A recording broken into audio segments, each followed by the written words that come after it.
Saludos cordiales.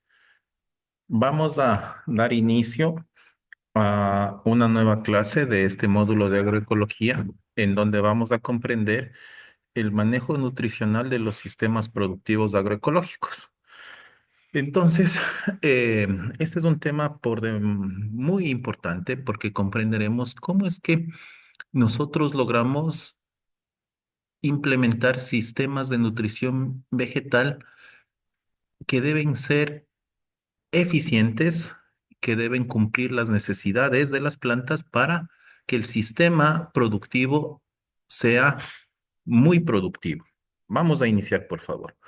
El contenido del siguiente módulo tiene como tema principal el manejo nutricional de los sistemas productivos agroecológicos y los subtemas son los nutrientes vegetales, los macronutrientes, los micronutrientes, el intercambio catiónico, la nitrificación y el accionar de las micorrizas y el fósforo. Entonces, para darle contexto, nosotros necesitamos mencionar que los sistemas productivos agroecológicos con respecto del sistema nutricional tienen ciertas características. Estos son que deben ser conservadores de los recursos, ¿sí? ¿A qué nos referimos? Es que nosotros debemos mantener siempre latente la salud del suelo. Si nosotros por utilizar determinado fertilizante, biofertilizante, biol, compost o cualquier otro insumo, ¿sí? Modificamos el pH, modificamos de la capacidad de intercambio catiónico, modificamos la conductividad eléctrica, estaremos perturbando el recurso. Entonces, nosotros debemos ser siempre conservadores de los recursos, en este caso, principalmente del suelo y consecuentemente del agua, porque si nosotros mal utilizamos los biofertilizantes, a más de perjudicar el suelo, su salud del suelo, también estaremos perjudicando las fuentes de agua, ¿sí? Estaremos perjudicando este recurso hídrico que es de mucha importancia para la productividad.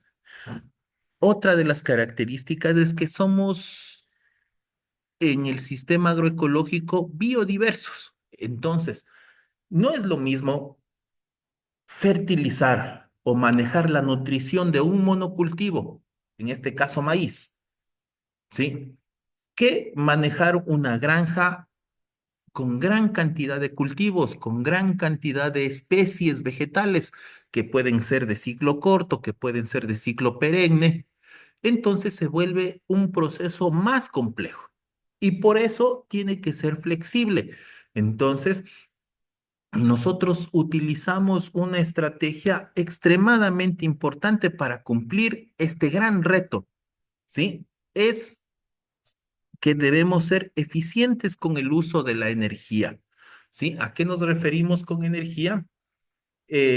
Por ejemplo, en un monocultivo se menciona que para producir 1 kilogramo de aguacate se necesitan 1.000 litros de agua, monocultivo, pero es muy probable que en un sistema agroecológico en donde hay y existe y está presente altísima biodiversidad, esos 1.000 litros van a producir ese kilogramo de aguacate, van a producir otro kilogramo de hortalizas, otro kilogramo de otras frutas, que puede ser guayaba, que puede ser pungara, que puede ser manzana de agua, ¿sí? Entonces, nos volvemos eficientes con el uso de la energía.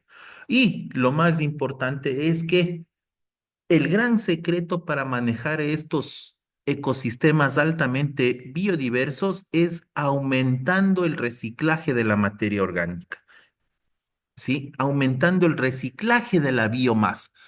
Eh, la biomasa nosotros lo comprendemos como aquel elemento que se desprende de un ser biótico, ¿sí? Y pasa a formar parte de la biomasa, ¿sí? Entonces, ¿qué sucede? En la jungla, en la selva, nosotros comprendemos a la biomasa como la hojarasca, ¿sí? Y que se alimenta día a día por el desprendimiento de las hojas de los árboles y de otros arbustos y que conforma un gran colchón de materia orgánica. Entonces, ¿qué pasa con esto? Esto optimiza la descomposición de la materia orgánica, ¿sí? Entonces, gracias a esta presencia paulatina de reciclaje de biomasa, se produce un proceso de descomposición ordenado de materia orgánica, ¿sí? Y esto hace que el ciclo de los nutrientes se cumplan a través del tiempo y por ende los nutrientes estén a disposición de las plantas, ¿de acuerdo? Entonces, ¿qué pasa con los nutrientes vegetales? Tenemos los tres principales elementos constituyentes de las plantas y que se han formado o que intervienen directamente en la fotosíntesis. Esto es el carbono, el hidrógeno y el oxígeno, que en su fase gaseosa, en su fase gaseosa es asimilada por la planta, ¿no es cierto? Todos sabemos que el dióxido de carbono es asimilado por la planta, ingresa al sistema interior del vegetal y sucede un proceso químico en donde, gracias a la presencia del agua también, ¿sí? Obtenemos la molécula más básica del azúcar que se denomina glucosa, ¿sí? Y conjuntamente con ello, liberamos oxígeno. Y es aquel oxígeno que todos tenemos la capacidad de respirar. Entonces, comercial aparte, gracias a las plantas es que nosotros disponemos de oxígeno fresco y nuevo todos los días y por lo tanto las plantas es un catalizador de la vida, porque sin oxígeno la vida de los seres superiores no se podría presentar. ¿De acuerdo? Entonces, los tres elementos constituyentes de la materia, carbono, hidrógeno y oxígeno, que están presentes en la fotosíntesis, ¿sí? Constituyen los tres elementos principales que intervienen primero en una fase gaseosa o que son asimilados como gases y después constituyen o se transforman en los elementos de los tejidos de los vegetales. Y de ahí tenemos los nutrientes. El nitrógeno es un caso particular porque el nitrógeno, como lo vamos a ver adelante, el nitrógeno es gestionado por los microorganismos. Entonces, el nitrógeno es de carácter de microorganismos, ¿sí? Es gestionado por microorganismos, en tanto que el resto de nutrientes, pues son o están presentes en forma de minerales, ¿no es cierto? Hemos comprendido, ya lo vamos a ver más adelante, que tenemos macronutrientes, los tres macronutrientes más importantes, nitrógeno, fósforo y potasio, y tenemos las nuevas tendencias de los macronutrientes o macronutrientes secundarios que son el calcio, el magnesio y el azufre, ¿sí? El nitrógeno prácticamente es toda la parte verde de la planta, ¿sí? Es muy esencial para el crecimiento, forma proteínas, enzimas y la clorofila, en tanto que el fósforo es crucial para la transferencia de la energía. Así como nosotros, las personas, tenemos la capacidad de trabajar todo el día y terminar exhaustos en la tarde o en la noche y necesitamos dormir para recuperar las energías, las plantas también tienen un sistema algo parecido, ¿sí? Las plantas mantienen una fase luminosa en donde asimilan la mayor cantidad de CO2 y una fase oscura en donde almacenan o reciclan el carbono y el fósforo se encarga de energizar el proceso. ¿De acuerdo? El fósforo también es imprescindible para las raíces y la floración, en tanto que el potasio es importante para la regulación hídrica. la fotosíntesis y la resistencia a las enfermedades. El calcio fortalece las paredes celulares y participa en la absorción de otros nutrientes. Tenemos el magnesio, que es el componente central de la clorofila y por lo tanto es esencial para la fotosíntesis, en tanto que el azufre participa en la formación de proteínas y enzimas conjuntamente con el nitrógeno. Tenemos los micronutrientes, ¿sí? Que es un conjunto larguísimo, es una lista bastante amplia, pero hemos tenido dos ejemplos, principalmente el hierro y el manganeso. El hierro está presente en la síntesis de la clorofila y en el transporte de electrones. Y todos sabemos, cuando un paciente es diagnosticado con anemia, el doctor diagnostica este cuadro clínico porque presenta una deficiencia de hierro. ¿Y qué es lo que menciona el galeno? ¿Qué es lo que menciona el médico? Que este paciente tiene que recuperar esa dosis o esa cantidad de hierro que le hace falta consumiendo alimentos ricos en este mineral. Entonces, ¿cuál es la característica? Que estos micronutrientes se denominan micro porque las plantas lo absorben en cantidades ínfimas, en cantidades pequeñísimas. Esas cantidades ínfimas, esas cantidades pequeñísimas se denominan trazas. ¿Sí? Y generalmente la unidad de medida que se utiliza para medir estas mínimas cantidades se llaman ppms, que es la abreviación de partes por millón y que también es equivalente a miligramos por gramo de suelo. ¿De acuerdo? Son pequeñísimas cantidades que se necesita de estos elementos. Pero hay otra situación muy importante. Cómo es que la planta asimila estos nutrientes minerales? ¿Sí? ¿Qué sucede? Sucede un intercambio catiónico. ¿Qué es un catión? El catión es una sección del átomo del mineral que tiene una carga eléctrica, ¿sí? Y los cationes que tienen una carga positiva se denominan iones, ¿sí? Entonces, todos los eh, todos los elementos minerales tienen una presentación en iones. Por ejemplo, tenemos el potasio, que está con su carga positiva, tenemos el calcio, que tiene dos cargas positivas, tenemos el magnesio, que tiene dos cargas positivas.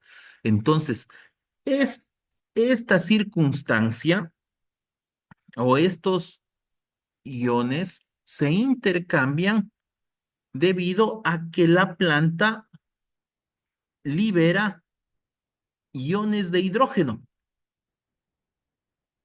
¿sí? Libera iones de hidrógeno. ¿Qué sucede? Entonces, este esquema donde nosotros vemos esta parte de la raíz, ¿sí?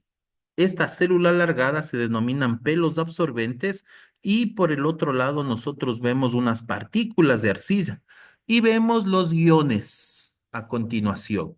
Vemos iones de calcio, iones de magnesio, iones de potasio, iones de aluminio, los iones de hidrógeno, que sería la moneda de intercambio que libera la planta para asimilar el resto de iones, ¿sí? Entonces la planta asimila el calcio, asimila el magnesio, que se encuentra estos iones fijados en la solución del suelo, pero particularmente en uno de los componentes del suelo que son las arcillas, ¿sí? Las arcillas generalmente están cargadas de iones, ¿sí? Y al recibir la moneda de intercambio que son iones de hidrógeno, la planta puede asimilar los iones de los otros minerales que son necesarios. ¿No es cierto? Cuando una planta carece de determinado ion, por ejemplo, del calcio, sus tejidos son frágiles. ¿Sí? Entonces, si es que en este caso carece de calcio, esa planta va a ser una planta blandengue, ¿sí? Que se deriva, que se tuerce fácilmente con un pequeño viento, ¿De acuerdo? Entonces, si es que tiene una deficiencia de potasio, no asimila correctamente los iones de potasio, esa planta va a ser una planta muy susceptible a enfermedades, ¿sí? Cualquier enfermedad fungosa o cualquier enfermedad bacteriana va a atacar de una manera fácil a esa planta, ¿sí? ¿Qué pasa con el aluminio? El aluminio es un elemento que nosotros no queremos, ¿sí? Porque el aluminio para las plantas es tóxico. ¿Qué sucede? El aluminio se vuelve disponible en la solución del suelo cuando el pH se reduce. Cuando tenemos pHs por debajo de 5,5, que son pHs ya ligeramente ácidos, ¿sí? Este aluminio se vuelve disponible y desplaza al resto de iones, ¿sí? Y comienza la planta solo a asimilar aluminio, pero este aluminio, como resulta tóxico, la planta va a presentar problemas de fotosíntesis, va a presentar problemas de coloración, va a presentar caída de flores o otros síntomas, ¿de acuerdo? Entonces, muy importante comprender el intercambio catiónico, ¿sí? Entonces, vemos ahora seguidamente cómo se gestiona uno de los minerales más importantes para la planta, que es el nitrógeno. Y como habíamos dicho, el nitrógeno es gracias a la gestión de los microorganismos. Aquí nosotros vemos una plantita y en esta planta, si nosotros somos observadores, le ha salido unas vainas. Y todas las plantas que tienen vainas se denominan leguminosas. ¿Y qué sucede con las leguminosas? Las leguminosas en su sistema radicular generan una simbiosis o un trabajo conjunto con unos microorganismos especiales bacterianos que se denominan Rhizobium o Bradyrhizobium, dependiendo de la leguminosa, y que están en la capacidad de fijar el nitrógeno atmosférico y ponerlo en el suelo para que la planta lo pueda absorber. ¿Sí? Entonces, esas bacterias son las famosas bacterias fijadoras de nitrógeno. ¿Sí? Entonces, una vez que se ha fijado el nitrógeno atmosférico en las raíces, viene el proceso de amonificación, que es transformar ese nitrógeno gaseoso en amonio, ¿sí? El amonio tiene una característica muy importante.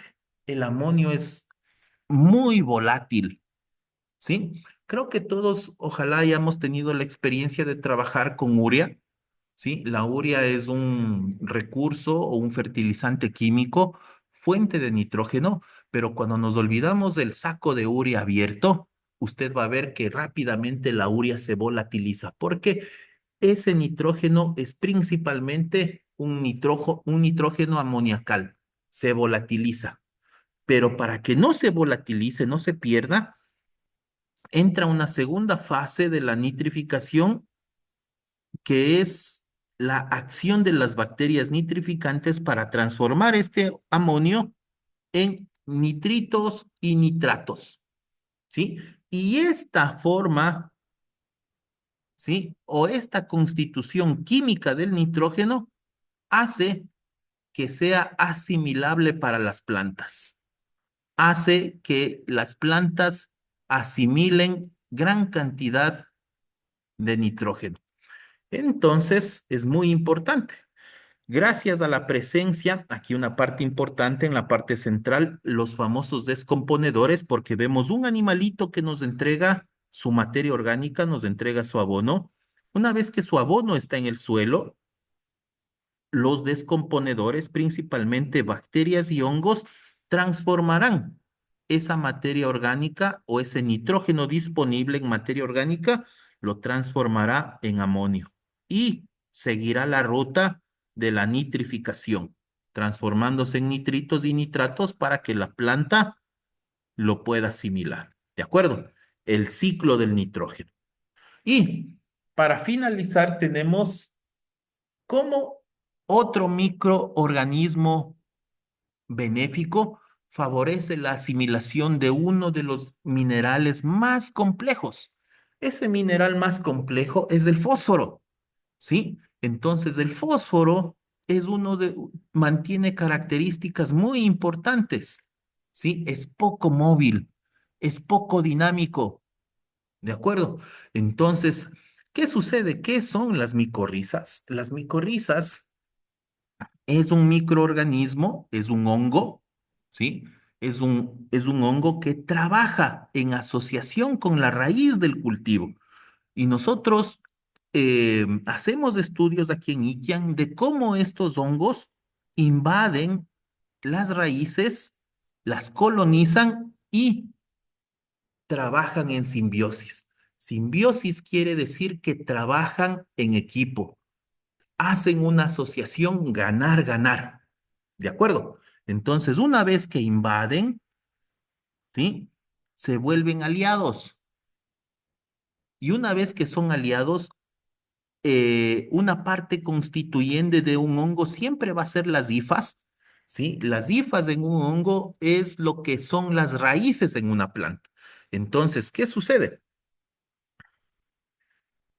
Trabajan en conjunto y lo que hace el hongo es extender las raíces de la planta para que la planta tenga mayor alcance y pueda llegar a sitios de almacenamiento o sitios de resguardo de fósforo que una planta que no tiene esa asociación simbiótica no puede alcanzar. Este ejemplo que nosotros vemos en pantalla con la planta de tomate es un ejemplo más claro.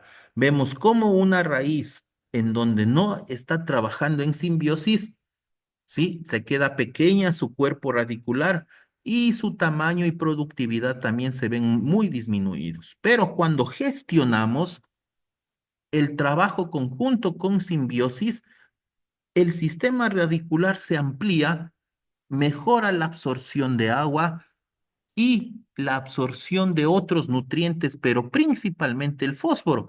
Y el fósforo está relacionado directamente con la floración y la productividad de frutos. ¿De acuerdo? Entonces, esa es una acción de agroecología haciendo funcionar correctamente los aliados microbiológicos, ¿sí? Entonces hemos visto dos casos, bacterias nitrificantes y micorrizas para la asimilación del fósforo. Yo les agradezco mucho su atención, les agradezco su tiempo y esfuerzo y estaremos prestos a responder cualquier consulta o duda. Muchas gracias. Aquí finalizamos este tema que nos ha convocado el día de hoy.